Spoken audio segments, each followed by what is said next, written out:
कि आदमी के जीवन में दो संबंध होते हैं और दो इच्छाएं होती हैं। एक संबंध उन हाड़ मांस के पुतलों से होता है जिन्हें हम भाई बहन पत्नी पुत्र का एक नाम दे देते हैं। हमने उनको बनाया नहीं, उसमें हमारा कोई योगदान नहीं। किसी को हमने पिता बनाया हो, मां बनाया हो, हमने कुछ नहीं बनाया, वे बन गए। कोई हमारा जबरदस्ती पिता बन गया, कोई हमारी जबरदस्ती मां बन गई, कोई हमारा दादी बन गई, कोई नानी बन गई। हमारी इच्छा से हमने किसी को पिता या पुत्र नहीं बनाया था। एक संयोग था कि हमने उसके घर में जन्म ले लिया और वे पिता बन गए या मां बन गए। और जिसको हमने बनाया नहीं, तो उसके प्रति हमारा कोई उत्तरदायित्व भी नहीं है, जिम्मेवारी भी नहीं है। जब हमने उनको वचन भी नहीं दिया कि हम तुम्हारे घर में जन्म लूंगा, तो हमारा उनसे कोई संबंध भी नहीं है। उनका संबंध हमसे है, हमारा उनसे कोई विशेष संबंध नहीं है। एक सामाजिक उत्तरदायित्व जरूर है, और यह सामाजिक उत्तरदायित्व मनु ने सबसे ज्यादा हमें पथभ्रष्ट किया है। एक भक्ति मार्ग से, ज्ञान मार्ग से, चैतन्य मार्ग से हमें एक दूसरे रास्ते पर डाल दिया और हम विषय वासनाओं में, छोटेपन में, क्षुद्रताओं में, घटियापन में, लालच में, स्वार्थ में, दंभ में अपने शरीर को, मन को मैला करते रहे, अपवित्र करते रहे। तो यही कारण है कि वह शरीर धीरे धीरे क्षीण होता जाता है। और हम दूसरी गलती, एक गलती तो हमने की नहीं जिसकी सजा हमें भुगतनी पड़ रही है, क्योंकि इसकी वजह से हम उस आनंद से वंचित हो गए जो आनंद एक गुरु के सानिध्य में रहना था, गुरु के हृदय में उतरना था, प्रकृति के बीच रहना था, पर्वतों के बीच अटखेलियां करना था, हिमालय से गले मिलना था, मानसरोवर झील में प्रेम की नाव में घूमना था। उनसे हम वंचित हो गए। वह वास्तविक सुख था और हम उस चक्रव्यूह में उलझ गए जो हम चाहते नहीं थे, जबरदस्ती हम पर थोप दिया गया। और मनु ने एक समाज की कल्पना कर दी। मनु से पहले समाज जैसी कोई चीज नहीं थी, कोई समाज नहीं था। और मनु ने एक समाज बना करके एक पत्नी बना दी, एक पुत्र बना दिया, एक बाप बना दिया, एक भाई बना दिया, कहा कि आप उसमें पारस्परिक संबंध हैं। और हम उन मिट्टी के पुतलों को, जिनको खुद को ये ज्ञान नहीं है कि हम क्या हैं, जिनको खुद को ये ज्ञान नहीं कि हमारे जीवन का गंतव्य और लक्ष्य क्या है, जिनको यही ज्ञान नहीं है कि हम क्या करते जा रहे हैं, जिनको यही ज्ञान नहीं है कि हमारा मन कितना अपवित्र और मैला है, और जिनको यही ज्ञान नहीं है कि हमें क्या जीवन में करना चाहिए, वे केवल भागे जा रहे हैं, दौड़ते जा रहे हैं और जाते जाते एक अंधकूप में जाके गिर जाते हैं। चेतते नहीं है, सावधान नहीं होते हैं। और जो खुद सावधान नहीं है, वह अपने बेटों को या अपने परिवार वालों को सावधान कैसे कर सकते हैं? उनके मन में दीपक जलता नहीं है, घोर अंधकार है। और उस अंधकार में वे एक व्यामूढ़ अंधे जैसे व्यक्ति होता है, वो टटोलता हुआ, ठोकरें खाता हुआ, सिर फोड़ता हुआ बराबर बढ़ता जाता है और किसी न किसी खड्डे में गिर जाता है। ठीक हमारा समाज, हमारा परिवार वैसा ही है, जिसमें झूठ, द्वेष, छल, कपट एक अंधों की तरह बराबर आगे बढ़ते जा रहे हैं। उनको खुद को पूछे कि तुम्हारे जीवन का लक्ष्य क्या है, उनको ज्ञात नहीं है। तुम क्या चाहते हो, यह भी ज्ञात नहीं है। जिन चीजों की हमने कल्पना नहीं की, वो चीज हम प्राप्त करते जा रहे हैं।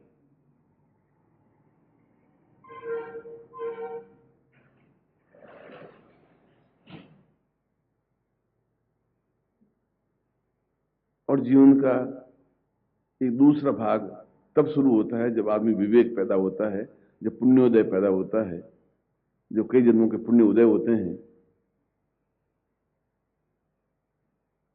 तब एक जीवन में गुरु मिलता है जिनसे हमारा कोई संबंध नहीं होता, जो हमारा माँ बाप भाई बहन संबंधी रिश्तेदार नहीं होता, मगर फिर भी वह सबसे ज्यादा प्रिय होता है गुरु को अपना शिष्य, शिष्य को अपना गुरु। और वो इसलिए प्रिय होता है कि उनसे एक जुड़ाव होता है, एक आत्मीयता होती है, एक प्रेम होता है। वह एक रास्ता गतिशील कर सकता है, हमें बता सकता है कि हम क्या करें और किस प्रकार से इस अंधेरे में रोशनी की किरण बिखेरें,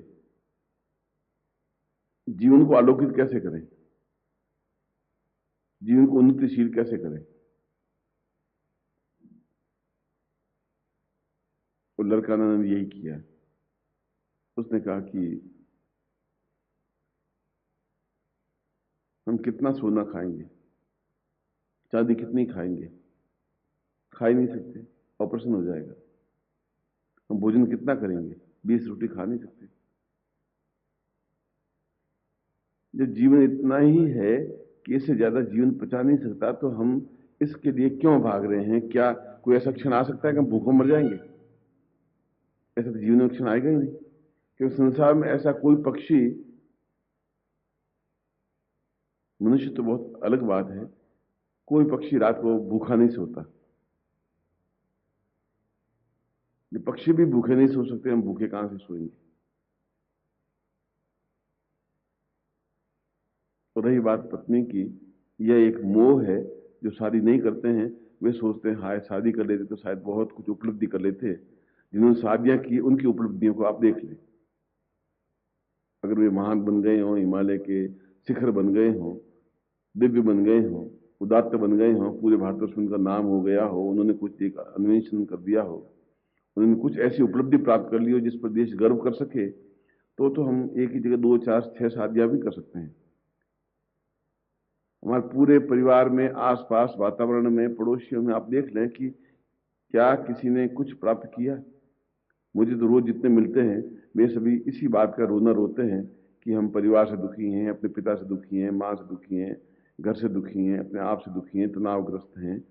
ऐसा कोई व्यक्ति मुझे नहीं मिला जिसने कहा कि मैं बहुत सुखी हूं परिवार में रहकर के। तो जहां दुख ही व्याप्त होना है तो हम दुख के बीज क्यों बोए? वह जीवन नहीं है। अगर जीवन का आनंद लेना है तो एक मस्ती है, एक आलम है, एक गुनगुनाहट है। भौरा कुछ प्राप्त नहीं करता मगर गुनगुन करता हुआ गुनगुनाहट करता रहता है। झरने को कुछ प्राप्त नहीं होता मगर फिर भी वह एक संगीत गाता रहता है। लहरों को कुछ प्राप्त नहीं होता मगर वह फिर भी एक गीत गाती रहती है, क्योंकि उनके कुछ होते नहीं, कोई संबंधी नहीं होते, कोई रिश्तेदार नहीं होते। केवल एक पथ प्रदर्शक होता है, एक रास्ता दिखाने वाला होता है, एक मार्गदर्शक होता है जिसको अपने जीवन में गुरु कहा है।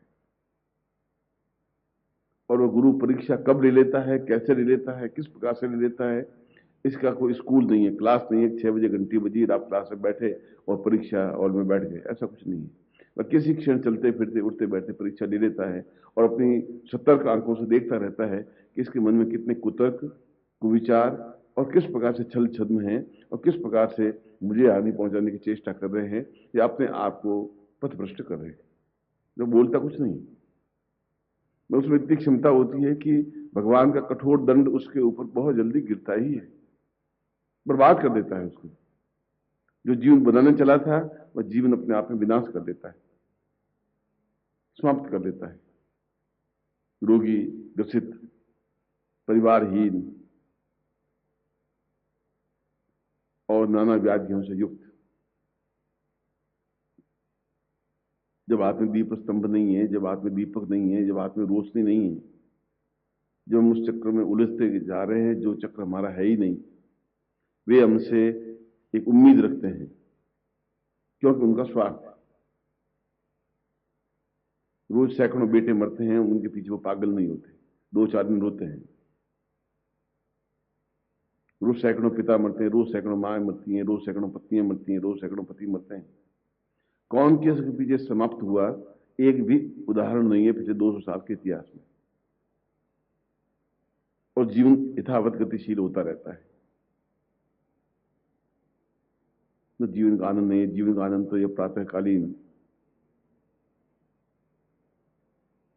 एक मधुर संगीत है, जहां पक्षी खुद चहचहाट करते हैं, जहां हवा खुद गुनगुनाहट करती है, जहां पत्ते झूमते हैं,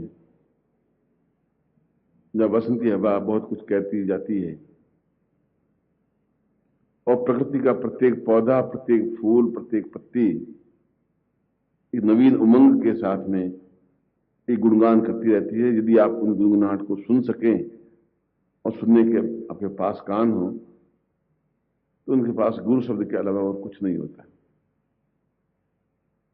क्योंकि नानक ने स्वयं ने कहा है कि संसार की सब चीजें नाशवान है ही, ये मेरा अनुभव है। केवल गुरु है जो नाशवान नहीं है, कि उसके बाद में फिर एक गुरु है जो कि हमारे अंदर विराजमान है। बाहर का गुरु नहीं है, तो हमारे अंदर का एक गुरु है जो हमें रास्ता बताता रहता है कि ये गलत है। इस गलत रास्ते पर चल के हजारों करोड़ों लोग भटक गए हैं, मिला उनको कुछ नहीं। और जितने उच्च कोटि के वैज्ञानिक, योगी और सन्यासी और साधु, आइंस्टीन और नेपोलियन, अशोक और चंद्रगुप्त जो बने, उन्होंने परिवार का मुंह किया ही नहीं। उन परिवार से अपना कोई संबंध नहीं रखा।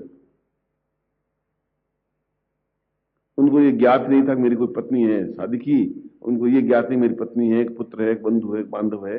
उन्होंने उसके लिए कोई संचय नहीं किया, क्योंकि उनसे उनका कोई संबंध नहीं था, क्योंकि उसके माध्यम से वे उच्चता प्राप्त कर नहीं पाते थे।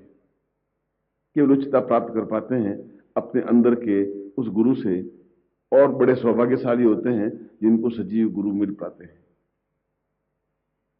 और वे उच्च कोटि के होते हैं जो प्रकृति के संगीत को सुन पाते हैं, जिनका प्रातःकाल गुरु पूजन से प्रारंभ होता है, जिनका शयन काल गुरु पूजन से समाप्त होता है, दिन भर एक मस्ती के खुमारी में रहते हैं, जिनके हाथों के 10 ज्ञानेन्द्रियां और कर्मेंद्रियां बराबर गतिशील रहती हैं। उनके लिए सोने, चांदी, हीरे, जवाहरात एक कांच के टुकड़े हैं कि उनके बटोरने वाले तो लाखों हैं, और बटोरने के बाद भी वो मरते ही हैं। और हम मरना नहीं चाहते और मरेंगे भी नहीं, जो हम उस रास्ते पर गतिशील हैं जिस रास्ते पर मृत्यु नहीं है, जिस रास्ते पर जीवन है, गुनगुनाहट है, छलछलाहट है, मस्ती है, एक आनंद है, एक तृप्ति है, एक पूर्णता है, एक सफलता है, एक श्रेष्ठता है। और आप उसी रास्ते पर गतिशील हैं। हो सकता है आज उसका मूल्य आप नहीं आंक सके,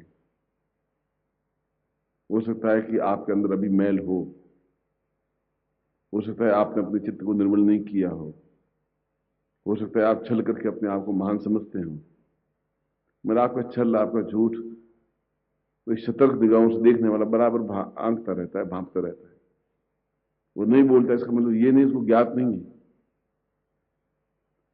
उसको अगर वरदान देना आता है तो उसको श्राप देना भी आता है, बर्बाद करना भी आता है, और उसको पूर्णता देनी भी आती है, मगर वह अपनी सीमा का अतिक्रमण नहीं करता। अतिक्रमण कर लेगा तो फिर उसमें और आम आदमी में कोई अंतर नहीं रह पाएगा, और जिस जगह वह पहुंचा है वो आम आदमी फिर बनना नहीं चाहता। नानक का यही संदेश था। नानक ने कहा कि नानक दुखिया सब संसार, इस संसार सारा दुखी है। जो गुरु को भजत राम को प्यारो, वही है जग में सार, नानक दुखिया सब संसार।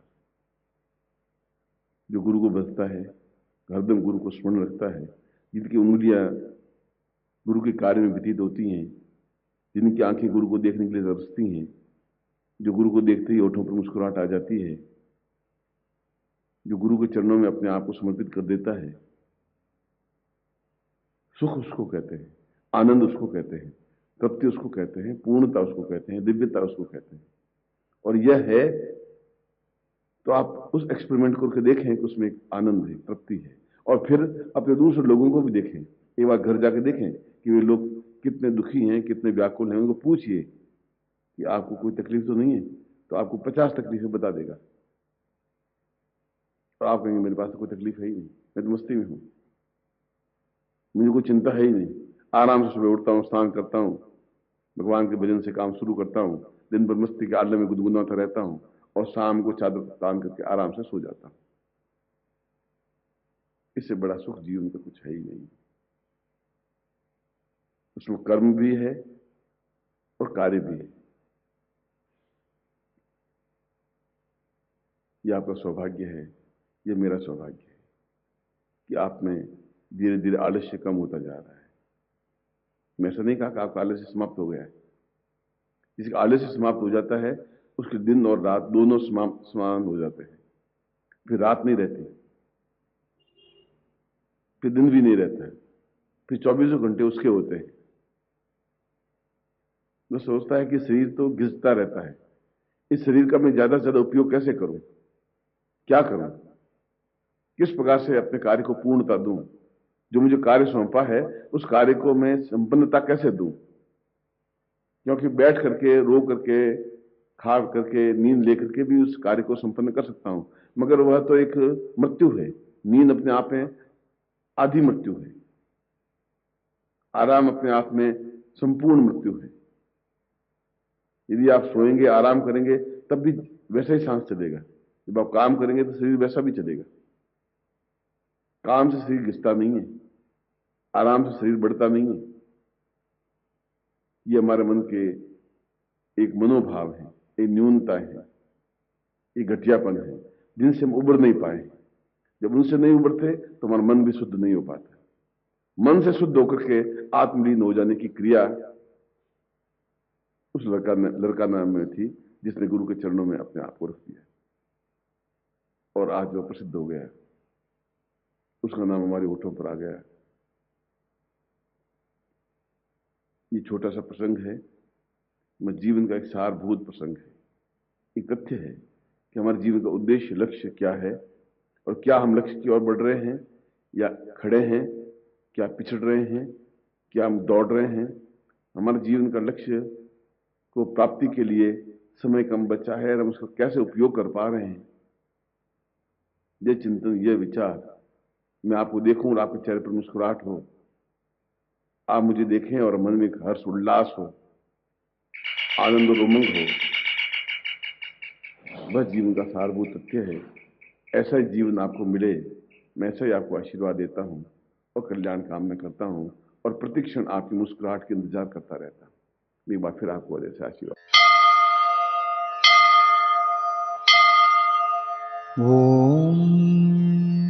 आज भूमाष्टमी है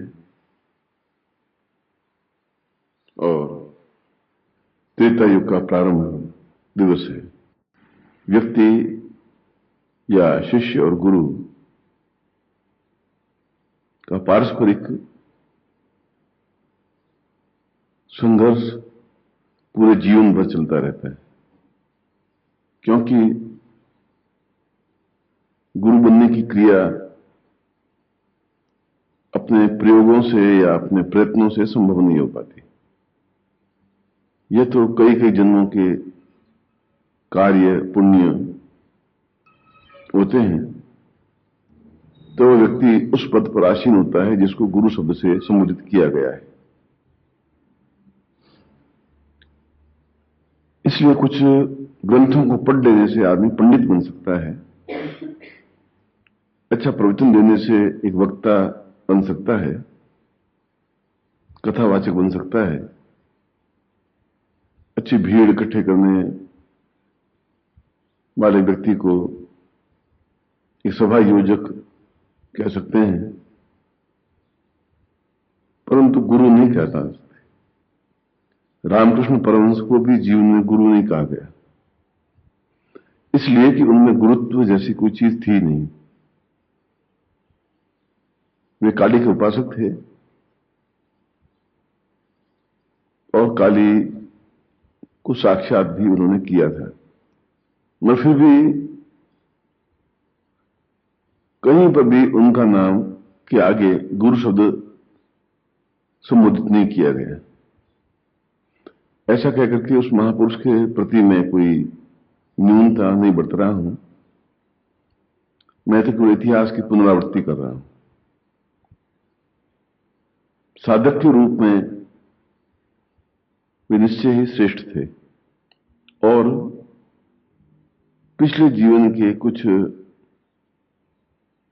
न्यूनताओं की वजह से निश्चय ही वे सिद्धाश्रम के वासी थे और सिद्धाश्रम से ही इस भूभाग पर आए थे। फिर भी उनकी पूर्ण रूप से कुंडलिनी जागृत हुई नहीं थी और कुंडलिनी जागृत नहीं होने की अवस्था में व्यक्ति एक दूसरी अवस्था में पहुंच जाता है। उसको तुरीय अवस्था कहते हैं, उन्माद अवस्था कहते हैं, उन्मत्ता अवस्था कहते हैं। और वहां की कुंडलिनी उनकी रुक गई, इसलिए विवेकानंद भी गुरु नहीं बन सके। रही बात मन की, तो मन में मन शब्द 2 अक्षरों से बना है और मन का मतलब है पारस्परिक संघर्ष। संघर्षो इति मनवेति, मनवेति संघर्षात् मतः पूर्वा दुच्यते भावात्म यह शृण्वति सह पार्थव। श्री कृष्ण ने 18वें अध्याय में कहा है कि अर्जुन, मैं तुझे समझा रहा हूं कि तुम और कुछ मत कर और तुम और कुछ कर भी नहीं सकता, मगर तुम अपने मन पर नियंत्रण प्राप्त कर ले। और आश्चर्य की बात यह देखिए कि यही श्लोक गीता का दूसरे अध्याय में भी आया है, यही श्लोक गीता का 18वें अध्याय में भी आया है। एक श्लोक क्या 2 बार कृष्ण ने उच्चारित किए, या कहीं शास्त्र की गलती हो गई है, या गीता में कहीं पुनरावृत्ति हो गई। पुनरावृत्ति तो दोष होता है, कोई शब्द 2 बार तो नहीं आता, 2 बार तो श्लोक नहीं उच्चारित होता। मगर गीता में फिर 2 बार ऐसा क्यों हुआ? वह 2 श्लोक में अंतर है। जहां दूसरे अध्याय में कृष्ण कह रहे हैं कि तू मन में स्थित हो जा, प्रज्ञ हो जा, मन पर नियंत्रण प्राप्त कर ले, मन को समझा ले, क्योंकि वह संघर्षशील है। मन का अर्थ है संघर्ष। यह मैं कह रहा हूं, अब मेरे शब्दों पर ध्यान दीजिए, क्योंकि मैं तुम्हारा गुरु रूप में तुम्हारे पास बैठा हूं, तुम शिष्य रूप में ही हो और यह संबंध तुम्हारा मेरा कई जन्मों का है और अगले कुछ जन्मों में भी रहेगा। यही श्लोक जब 18वें अध्याय में कह रहा है, तब कृष्ण कह रहे हैं कि तो अपने मन पर नियंत्रण प्राप्त कर ले। यही बात दूसरी लाइन में कही है, दूसरे अध्याय में कही है, मगर वापिस वही बात बोल रहे हैं कि तू मन पर नियंत्रण प्राप्त कर ले, उसके बिना तुम जीवन में सफलता नहीं प्राप्त कर सकते। और जीवन में कायरता के साथ जो मर जाते हैं वह जीवन जीवन नहीं कहलाता। यह मैं सत्य बोल रहा हूं, यह मैं पूरी क्षमता के साथ बोल रहा हूं। और कृष्ण ने 18वें अध्याय में पहले दूसरे अध्याय में कहा कि यह मैं बता रहा हूं। 18वें अध्याय कहा कि मैं ये सत्य और दृढ़ता के साथ कह रहा हूं। ये मूलभूत अंतर था। जब कोर्ट में एक न्यायाधीश के सामने जाता है तो शपथ खा कहता है कि मैं जो कुछ कहूंगा सत्य ही कहूंगा। इसका मतलब है वो अपने पूर्ण मनोवेगों के साथ में सत्य बात को कह देता है। कृष्ण ने कहा कि मैं तुझे समझाया था उस समय, मगर अब मैं तुम्हें बिल्कुल सत्य ही कह रहा हूं। यानी वो समझ गया कि अब मुझे इसके अलावा मेरे पास कोई वचन नहीं है, और जो मैं कह रहा हूं बिल्कुल सत्य है, क्योंकि प्रामाणिक है, इसलिए कि मैंने अपने जीवन में इस मन पर नियंत्रण प्राप्त किया है। और जो मन पर नियंत्रण प्राप्त कर सकता है वह गुरु बन सकता है। गुरु बनने के लिए कोई कसौटी, कोई पढ़ाई, कोई शिक्षा, कोई प्रवचन, कोई पांडित्य की जरूरत नहीं है। न कबीर कोई पंडित थे, न सूरदास जी ने कोई एमए पास किया था, न मीरा ने किसी प्रकार का वेद अध्ययन किया था। ये संत कहलाए, गुरु ये भी नहीं कहलाए। मगर शंकराचार्य ने केवल मन पर नियंत्रण प्राप्त किया। इसलिए यह संघर्ष जो मन का है, ये प्रत्येक शिष्य के जीवन में रहता है। यदि उसके जीवन के पाप हैं और जीवन का आनंद, जीवन की मस्ती, इस संघर्ष में विजय प्राप्त होने की क्रिया को कहते हैं। मन एक बार खींचता है विषय की ओर, झूठ की ओर, छल की ओर, कपट की ओर, दूसरों के बहकावे में आकर के अपने आप को निराशा में धकेलने की ओर और किसी का अहित पहुंचाने की भावना की ओर, चालाकी की ओर, धूर्तता की ओर। और ये सब अर्जुन ने किए पूरे 18 अध्याय में। यही बात है। अर्जुन ने मक्कारी के साथ कहा कि हां तुम जो कह रहे हो मान लेता हूं, झूठ के साथ कहा कि अच्छी बात में खड़ा हो जाता हूं, मैं युद्ध करूंगा, असत्य के साथ कहा कि मैं पार्थ अर्जुन ने, कृष्ण में तुम्हारी बात मान रहा हूं, मगर एक बार भी उठा नहीं, युद्ध के लिए समर्थ नहीं हुआ।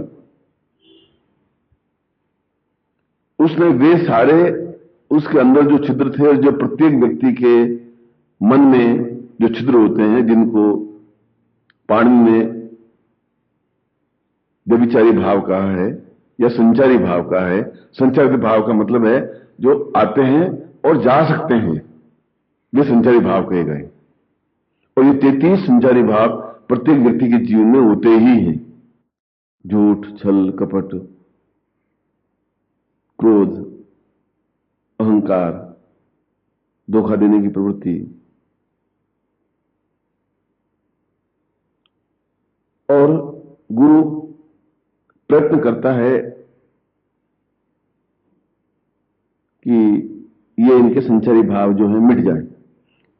इसके लिए उनको कई तरीके समझाता भी है, डांटता भी है, डबड़ता भी है, मगर जो मन पर नियंत्रण प्राप्त कर लेता है कि ठीक है, उन्होंने कहा मैं उसकी आज्ञा का पालन करूंगा, मगर मेरा कर्तव्य, मेरा धर्म क्या है यह मुझे करना है। मैं एक व्यक्ति के सामने कम से कम छल नहीं करूंगा। एक व्यक्ति ऐसा है जिसके सामने मैं बिल्कुल अपने आप को नमन कर लूंगा।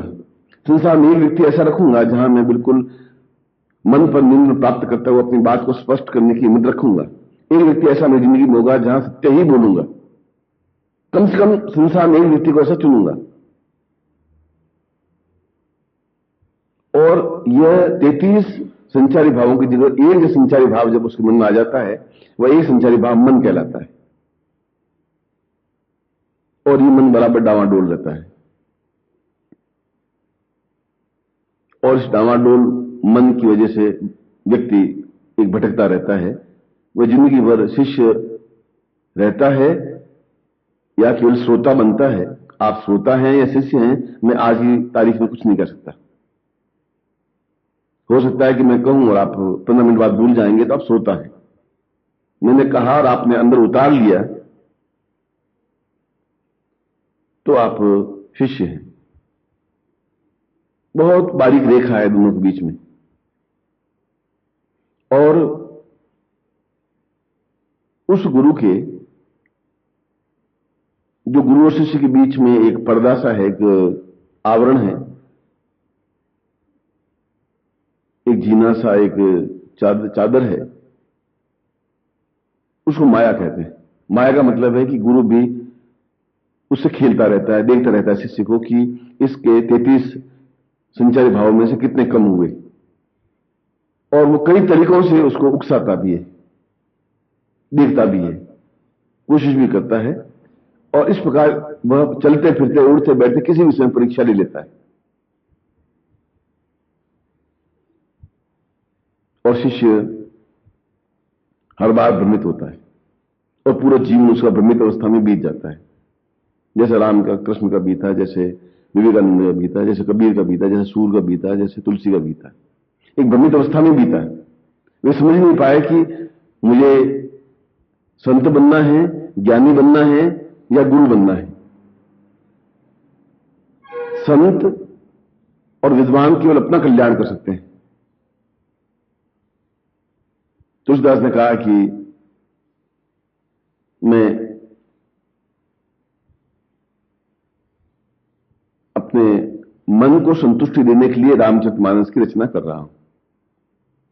अपने आप को संतुष्टि देने के लिए कर रहा हूं। वह आत्म में जाने की कोशिश करता है, मगर जो अपने आत्मा को, अपने मन को, अपने विचारों को, अपनी व्यापकता को पूरे लाखों लाखों में फैला देता है, वह गुरु होता है।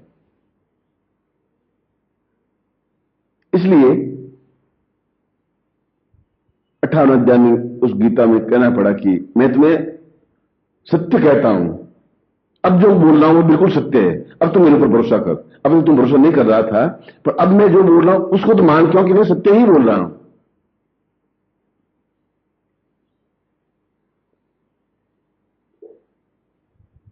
और आप लोग भी इस कसम कसम हैं, आप और हम दोनों। कई बार इसमें गुरु परास्त हो जाता है, कई बार शिष्य परास्त हो जाता है, गुरु भी हार जाता है इसमें, क्योंकि उसकी एक लिमिट वो क्रॉस नहीं कर पाता। वह गला पकड़ के उसको उन संचारी भावों को दूर नहीं कर सकता। वह तो अंदर परिवर्तन होने की क्रिया है। और मन का तात्पर्य है कि मैं न, जहां मेरा अहंकार है, मेरा शरीर, मेरा मन, मेरे प्राण, मेरा सर्वस्व, मेरा धन, मेरा यौवन, मेरा कार्य, यह है ही नहीं, मेरा तो है ही नहीं। जो मेरा नहीं है उसके प्रति मैं मोह कैसे रख सकता हूं? मगर उसके बावजूद भी उसके संस्कार ऐसे होते हैं कि बस होता होता है, सुनता है और वापस उसी पटरी पे चलने लग जाता है। और मैंने आपको, कृष्ण ने अर्जुन को कहा कि तू और किसी की बात मत मान, मगर जीवन में संसार में एक व्यक्ति को तो ऐसा मान ले जिसकी बात तू मान ले। बस तू भीष्म की बात मत मान, तू द्रोणाचार्य की बात मत मान, अपने और किसी की बात मत मान, मां की भी बात मत मान, अपने पिता की भी बात मत मान, मगर कोई तो एक व्यक्ति जिंदगी में खड़ा कर जिसके सामने तू सत्य बोल सके, हिम्मत के साथ अपनी बात कह सके और सत्य ही सत्य उच्चारण कर सके। यह बात मैं तुम्हें सत्य ही कह रहा हूं। यो माम पश्यति सर्वत्र। अपने मन को, अपने अहंकार को, अपनी तुम्हारे बीच में पर्दा डालने की कोशिश कर रहा हूं, समझा रहा हूं। आप उसमें बह सकते हैं, क्योंकि तुम लोग गुरु का अनुसरण करते हो, उसके पीछे पीछे चलते हो। यह गलत है। तुम लोग गुरु की क्रियाकलाप को देखते हो, यह भी गलत है, क्योंकि तुम उसको नहीं समझ सकते, न अनुसरण को समझ सकते हो, न अनुकरण को समझ सकते हो। वह क्यों कर रहा है वह तुम नहीं समझ सकते। इसलिए नहीं समझ सकते कि उसके जीवन में सैकड़ों हजारों शिष्य होते हैं। किस शिष्य के लिए वो क्या कर रहा है तुम समझोगे नहीं। उस शिष्य की घटनाओं को तुम अपने ऊपर जोड़ नहीं सकते। कृष्ण ने अर्जुन को कहा, वह चीज दुर्योधन को भी सुनाई दे रहा था, उस समय कर्ण को भी सुनाई दे रहा था, मगर वो और भाव में ले रहे थे, अर्जुन कुछ और भाव में ले रहा था। इसलिए जहां मन स्थिर है कि मैं वहां जाते अपने जाने से पहले 5 मिनट पहले धीरे धीरे अपने संचारी भाव को समाप्त करता हुआ 2 टूक स्पष्ट शब्दों में उसके सामने अपने आप को खोल देता हूं। और जब व्यक्ति अपने आप को पूरी तरह से खोल देता है तो मन हल्का हो जाता है कि मैंने अपनी जो गलती की, मैंने जो न्यूनता थी, मैंने सामने स्पष्ट कर दिया। अब उसके बाद में मेरा एक नैमित्तिक खत्म हो गया, मेरा जो कार्य खत्म हो गया, मुझे जो कहना था वो मैं कह चुका। अब वो क्या करेंगे वह उनकी इच्छा है, मगर उनकी इच्छा भी यही होती है कि वह उनको माया में इसलिए ग्रस्त करता है कि मैं उसको धक्के देके देख लूं, 1 बार 2 बार 4 बार 10 बार धक्के दूं, हर बार धक्के देता हुआ देखूं तो सही कि ये आखिर क्या जीवन भर शिष्य बन सकता है या केवल सोता रहेगा। अगर सोता रहेगा तो उसको शिष्य बनाना अपने आप में पागलपन है, मूर्खता है। बगुले को रंग पोत करके या कौए को पोत पोता करके सफेद जग बना देने से वो हंस नहीं बन सकेगा, वह धुल जाएगा बरसात में। हंस तो हंस ही रहेगा। हां, उस हंस को मोती कैसे चुने यह सिखाया जा सकता है, उसको यह सिखाया जा सकता है कि आकाश में कैसे उड़ना चाहिए, या उसको यह सिखाया जा सकता है कि मांस में डुबकी कैसे लगानी चाहिए। मगर कौए को हंस बनाया नहीं जा सकता, मगर बन सकता है यदि वह धीरे धीरे अपने मन के विकारों को धकेलता हुआ और यह समझे कि मेरा तो कुछ है ही नहीं, मन मेरा कुछ है ही नहीं, तो फिर मैं उसके ऊपर अहंकार करूं या उसको अपना समझूं तो क्या वह मेरे साथ चलेगा? कुछ है। विवेकानंद को एक बार आने में देर हो गई रामकृष्ण पार्वती के आसपास, उन्होंने आज्ञा दी। आज्ञा में, आज्ञा पालन में 1 सेकंड का अंतर कई युगों का अंतर होता है। कहा और किया वह यह गुरु से सीखता है। तो गुरु कहने से पहले 10 बार सोचेगा, शिष्य को करने से पहले सोचने की जरूरत नहीं है। यह अंतर है दोनों में। जब गुरु आज्ञा देगा तो 10 बार सोचे क्या इसकी क्षमता है, क्या मैं इसको कहूं 40 किलो वजन उठा, क्या हम इसको कौन 24 घंटे तो जागता रहे, 2 महीने जागता रहे? तो गुरु 10 बार सोचेगा। इसलिए 10 बार सोचने के बाद 11वीं बार वो आज्ञा देगा, और शिष्य 1 सेकंड भी देर कर दी तो शिष्य नहीं रह पाएगा। और विवेकानंद ने आने में 5 मिनट लगा दिए। रामकृष्ण परमहंस ने कहा कि क्या बात है, काफी क्षण बीते, तुम विलंब से आए। विवेकानंद ने कि मैं आपके सामने आने के लिए तैयार हो रहा था, कपड़े बदल रहा था, लंगोट बदल रहा था, चोला पहन रहा था, खड़ाऊ पहन रहा था, थोड़ा अपने आप को ठीक संवार रहा था। उसने कहा कि जब तुम मृत्यु की ओर जाओगे, जब मौत के आगोश में जाओगे, तब भी तुम पूरी तरह तैयारी करोगे, अपने आप को सजाओगे, खड़ाऊ पहनोगे, फिर उस समय फिर चोला ढंग से बदलोगे, फिर मुंह को वापस धोओगे, फिर केस को संवारोगे, तैयारी होने के बाद जाओगे। वह तो एक क्षण के लिए तुम एकदम से रवाना होना पड़ेगा तुम्हें। जब मृत्यु के पास जाने के लिए एक क्षण की भी विलंब नहीं कर सकोगे, तुम्हारे हाथ में नहीं रहेगा, तो उस आज्ञा का पालन में भी तुम्हारे 5 मिनट फिर कैसे लगे? ये मन की अवस्था होती है।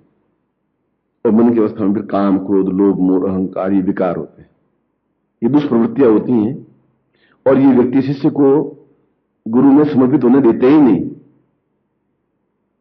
अर्जुन अंतिम क्षण तक भी समर्पित नहीं हो पाया, आज्ञा पालन तो किया, समर्पित नहीं हो पाया, पूर्णता प्राप्त नहीं कर पाया, और आखिर मृत्यु के बाद में न वो राज्य कर पाया ढंग से, और न ढंग से मृत्यु को प्राप्त कर पाया, और न सिद्धाश्रम में जा पाया। ये ऐसा क्यों हुआ? इसलिए कि वह पूर्ण रूप से समर्पित नहीं हो सका, पूर्ण रूप से अपने मन को उनके साथ जोड़ नहीं सका। और गुरु के साथ, गुरु बार बार आपको, गुरु है, उनकी ड्यूटी एक परीक्षा ले कि मैं परख लूं, थोड़ा टटोल करके देख लूं ये कौवा है या अंश बन गया है। तो उसको कई बार उसको फटकारेगा, डांटेगा, आदेश देगा, रात को 1 बजे जगह कभी कुछ काम सौंप देगा, गाय चराने के लिए भेज देगा, घास मंगवाने के लिए भेज देगा, कुछ ऐसा काम सौंप देगा, 2 ऐसा वैसा काम सौंप देगा। उसमें उसका कोई स्वार्थ नहीं है। आपको स्वार्थ लग रहा है क्योंकि आप अनुकरण कर रहे हैं कि गुरु क्या कर रहे हैं, और फिर आप अनुसरण करने लग जाते हैं कि अच्छा उन्होंने ऐसा किया तो मैं भी ऐसा करूं, वो मिठाई खा रहे हैं फिर मैं भी मिठाई खाऊं। ये अनुकरण और अनुसरण दोनों ही बीच में गैप पैदा करते रहते हैं। ये माया है कि माया के यही 2 भेद हैं, जहां अनुकरण अनुसरण करते हैं, हम किसी का अनुरूप बनने की कोशिश करते हैं, वहीं गड़बड़ हो जाती है। हम जब मन में स्थित हो जाते हैं और अपने आप में स्थित हो जाते हैं कि एक व्यक्ति को मुझे चुनना है, उस व्यक्ति के सामने मुझे 2 टूक स्पष्ट रूप से अपनी बात को कह देना है, और उनकी आज्ञा पालन ही मेरे जीवन का एक अभिन्न अंग है, उसमें फिर एक स्वभाव बन जाता है उसका, फिर उसको प्रयत्न नहीं करना पड़ता, वह ऑटोमेटिक हैबिट बन जाती है। यहां खुजली आती है तो मुझे कुछ सोचना नहीं पड़ता, तो मैं हाथ से खुजला लेता हूं, उसमें कुछ पलक झपकाने के लिए मुझे प्रयत्न नहीं करना पड़ रहा है। यह पलक झपकना अपने आप में ऑटोमेटिक क्रिया बन जाती है। जहां मन को, मैं को विसर्जन करने की क्रिया होती है, वहां शिष्य बनने की प्रारंभ स्थिति बनती है। जहां शिष्य बनने की क्रिया प्रारंभ होती है, तब उसके लिए बाकी सब कुछ गौण हो जाता है, आज्ञा पालन रह जाता है, मगर फिर वापस उसी जगह कि मेरा तो कुछ है ही नहीं। आज्ञा पालन किया, आज्ञा दी, मैंने पालन कर लिया, क्यों? पालन करना मेरा फर्ज था, धर्म था, मगर ये मेरा कुछ है नहीं। और ऐसा करने पर एक मन में छल और झूठ और कपट और असत्य और व्यभिचार और नीचता और न्यूनता दूर हट जाती है, और दूर हट के एक पूर्ण वातावरण जो होता है वो प्रेम का वातावरण बन जाता है।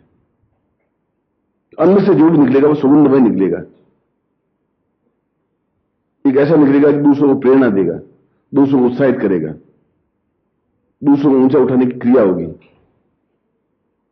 वह एक आनंद है, वह एक जीवन की मस्ती है कि जब हम किसी के प्रति समर्पित हों, और समर्पित होने का मतलब है कि अपने आप में उन संचारी भावों को बिल्कुल परे हटा करके समर्पित हों। 1 सेकंड के लिए हो, चाहे 10 साल में एक बार हो, मगर धीरे धीरे जब वो एक स्वभाव में फॉर्मेशन हो जाएगी, तब वो बिल्कुल शांत निर्विकार भाव से अपनी बात को स्पष्ट रूप से कह सकेगा। मेरी ड्यूटी मैं कहूं, मैं उन्होंने पूछा या नहीं पूछा, जो मैंने देखा है, जो मैंने परखा है, जो मुझे आज्ञा दी है, जो मुझे कार्य सौंपा है, क्यों सौंपा है मुझे, यह मेरे सोचने की बात नहीं है, क्योंकि मेरा कुछ है नहीं, ये शरीर मेरा है नहीं, ये जीवन भी मेरा नहीं है, ये धन यश मान पद प्रतिष्ठा मेरी कुछ है नहीं, ये तो अपने आप आएंगी और चली जाएंगी। सैकड़ों लोगों को यश मिला, सैकड़ों लोगों को वापस बदनामी मिली, सैकड़ों लोगों को पद मिला, सैकड़ों लोग पद से नीचे उतरे, सैकड़ों लोग वीर कहलाए, सैकड़ों लोग मरे। तो ये स्थायी है ही नहीं। और जब शिष्य ऐसा नहीं कर पाता तो एक गुरु के मन में व्यथा पैदा होती है और वह गैप बना रहता है, एक डिफरेंस बना रहता है, एक संदेह बना रहता है, एक भ्रम बना रहता है।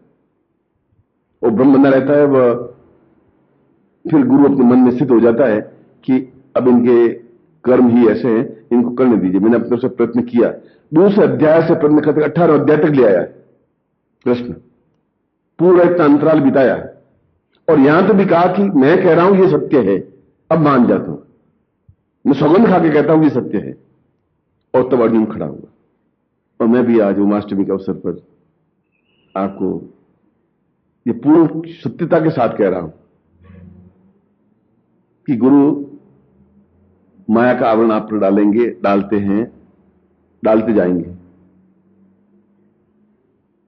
और आपके ये सारे 32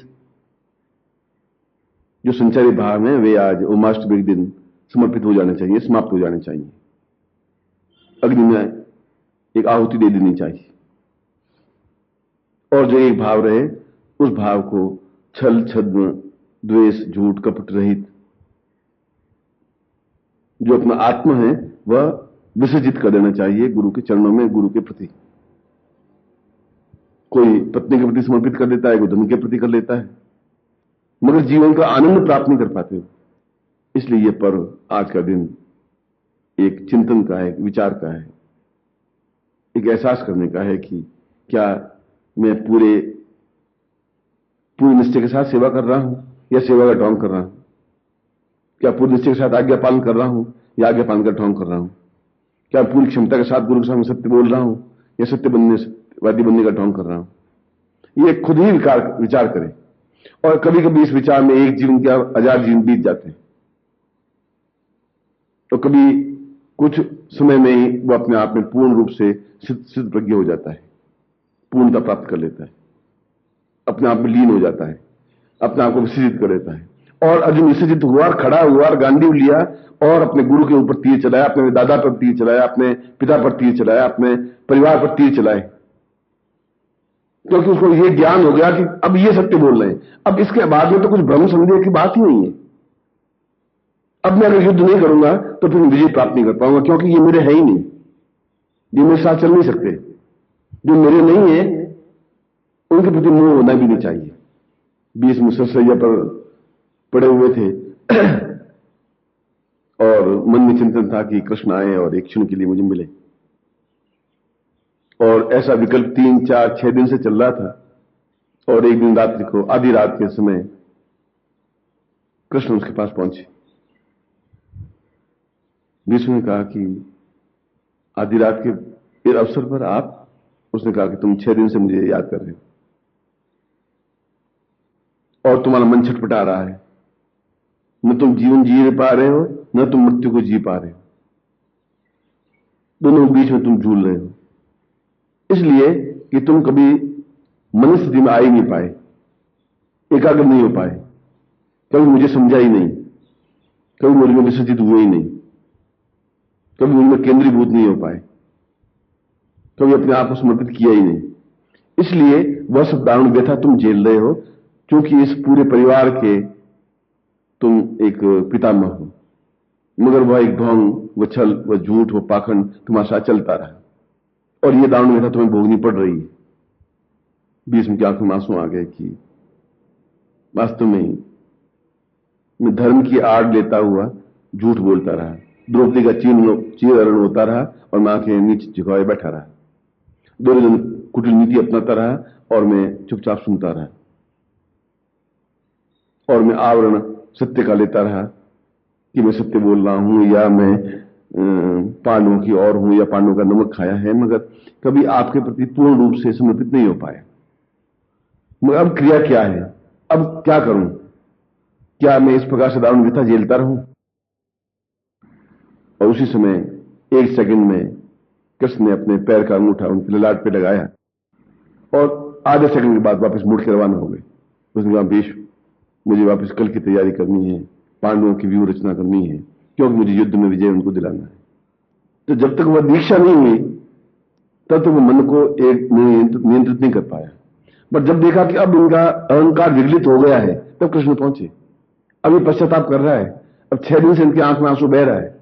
अब ये हर बार ये क्षण सोच रहा है कि मैं गलती कर रहा हूं, गलती की है। हर बार ये सोच रहा है कि मुझे कृष्ण में समर्पित होना चाहिए था, मैं नहीं हो पाया। हर बार अब ये सोच रहा है कि मैं कृष्ण को पहचानना चाहिए था, मैं नहीं पहचान पाया। अब इसका मन धुल रहा है, और अब धुल गया है तो अब मुझे इसको दीक्षा दे देनी चाहिए, अब इसको शिष्य बना देना चाहिए। अब इसका आत्म में केंद्रित हो जाने की क्रिया आ गई है। और वही भाव गीता में उन्होंने 18वें अध्याय में कहा था, और वही चिंतन आज अष्टमी का पर्व पर है। हम क्या थे, क्या हैं और क्या बनेंगे, ये चिंतन का अवसर है। क्या है, ये आपकी भावना इच्छा है। क्या बनना चाहते हैं, ये भी आपकी भावना इच्छा है। मगर यदि मेरी आंखों के सामने ही आप, जो कि अत्यंत कठिन है, मन पर नियंत्रण प्राप्त करके ये सोच लें कि बाकी सब कुछ व्यर्थ है, वो नहीं होगा तभी चलेगा। पद है और नहीं है तभी चलेगा, पद था तभी चलेगा, पद नहीं होगा तब भी चलेगा। धन था तभी चलेगा, तो धन नहीं था तब भी चलेगा। चलेगा तो सही, मैं आनंद की अनुभूतियां नहीं हो पाएंगी, उस आनंद का आस्वादन नहीं कर पाएंगे। ऐसा आनंद का आप आस्वादन करें, और मां जगदंबा आप में एक मातृवत स्नेह देती हुई आपके इन विकारों को दूर करें, और आप पूर्ण रूप से लीन होते हुए आपकी जबान से केवल एक व्यक्ति के प्रति और उनके सामने सत्य शब्द ही निकले, चाहे कितने कटु हो, चाहे उनके प्रति द्वेष की प्रवृत्ति भी हो, कि मेरे आपके प्रति ऐसी प्रवृत्ति रही है, मगर अगर मैं विगलित हो रहा हूं,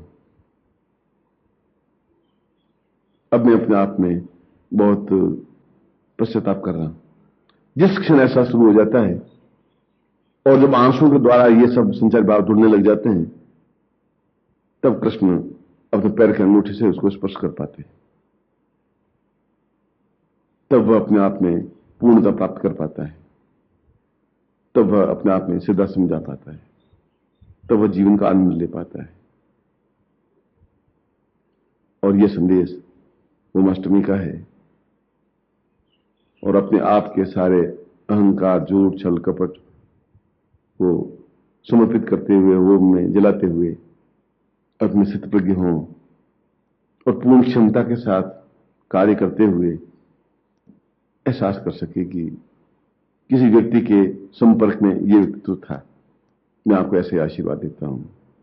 इस प्रभात में आपको ऐसी कामना करता हूं कि जीवन आपका नहीं है, मेरे पास गिरवी रखा हुआ है। ये श्वास आपकी नहीं है, मेरे पास गिरवी रखी हुई है। ये जीवन आपका नहीं है, मेरे पास गिरवी रखी हुई है, मगर गिरवी रखी हुई है, मेरी नहीं है। और गिरवी रखी हुई चीज वापस ली जा सकती है, और गिरवी रखने के पर सेठ भी उसको स्वीकार नहीं, अपना धन नहीं मानता। इसलिए आपका जीवन मेरे पास गिरवी रखा जरूर है, मगर मेरा है नहीं वह, और वह मेरा हो जाए, मैं ऐसा ही आपसे उम्मीद करता हूं, ऐसे ही आपको आशीर्वाद देता हूं कि आप अपने आप में पूर्णता के साथ एक गुरु में लीन हो जाएं। और जिस दिन ऐसा हो जाएगा, शायद उस दिन मेरे मन में बहुत संतोष की प्रवृत्ति पैदा होगी, एक आनंद का उद्रेक होगा।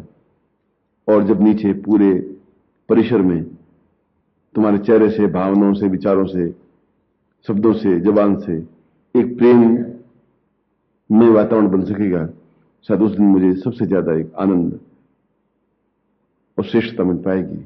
मैं आपको फिर एक बार इस शुभ अवसर पर आशीर्वाद देता हूं, कल्याण कामना करता हूं।